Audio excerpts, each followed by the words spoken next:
नमस्कार मित्रों, दस्तक साहित्य संसार के प्रतिष्ठित मंच पर आप सभी साहित्य अनुरागियों का हम हृदय से स्वागत करते हैं। मित्रों, स्वतंत्रता प्राप्ति बाद देश में अनेकों ऐसी घटनाएं हुई जिन्होंने जनमानस को झिझोड़ कर रख दिया। इसी कड़ी में एक प्रमुख घटना थी 25 जून 1975 की अर्धरात्रि को तत्कालीन इंदिरा सरकार द्वारा लगाया गया आपातकाल। अनुच्छेद 352 के तहत आपातकाल की घोषणा की गई थी।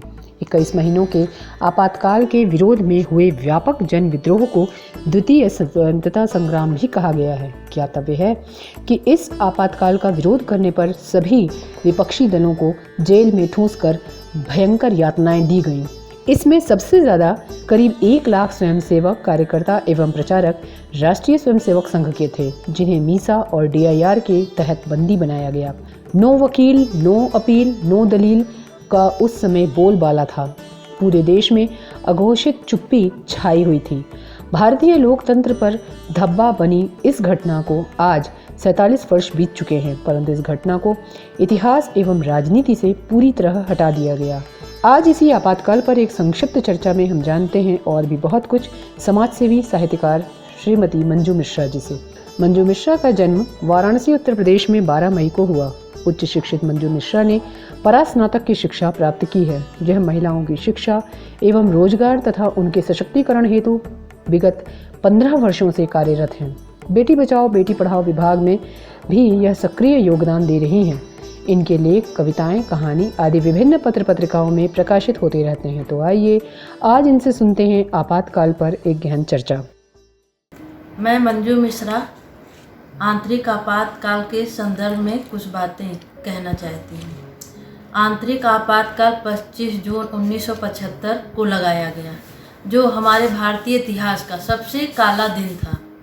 आंतरिक आपातकाल के समय जनता में अराजकता फैली पड़ी थी और शासन सत्ता के खिलाफ जनता में आक्रोश था। और लोकनायक जयप्रकाश नारायण जी ने 24 जून 1975 को एक विशाल रैली की रामलीला मैदान में।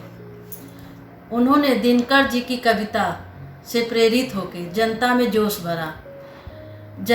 सिंहासन खाली करो, जनता आ रही है। और जनता भ्रष्टाचार, महंगाई, मनमाने शासन सत्ता के मनमाने रूप से त्रस्त थी।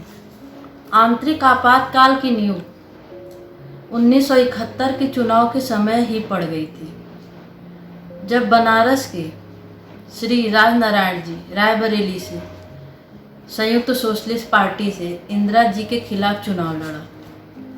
चुनाव तो इंदिरा जी जीत गई थी, लेकिन राजनारायण जी ने आरोप लगाया कि चुनाव निष्पक्ष नहीं हुआ, सरकारी मशीनरी का दुरुपयोग हुआ है।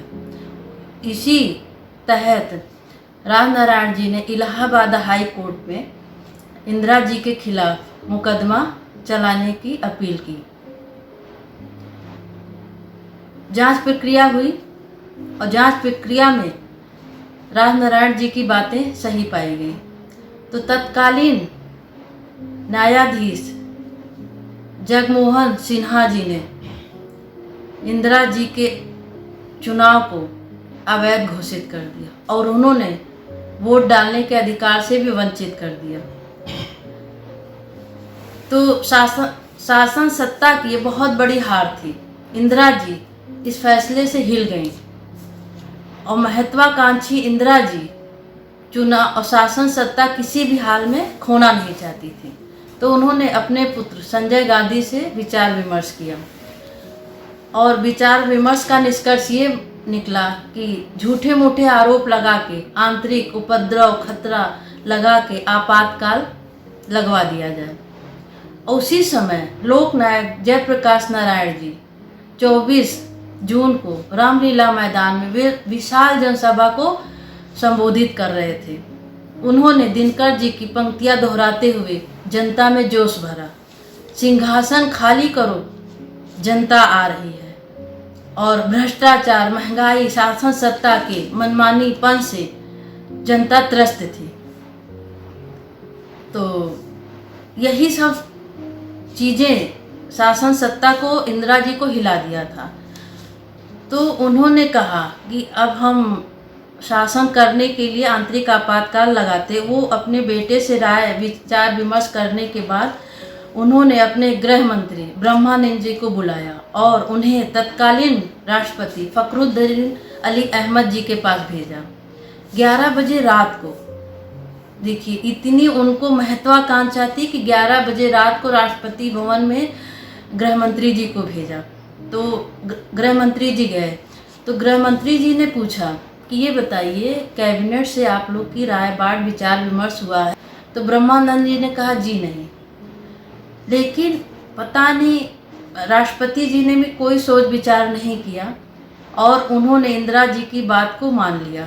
उन्होंने 11 बजे रात को आंतरिक आपातकाल की उद्घोषणा की और लोकनायक जयप्रकाश नारायण जो उस समय गांधी भवन में सो रहे थे, 1:30 बजे रात को जब वो सो रहे थे, उनको पुलिस जाके गिरफ्तार की।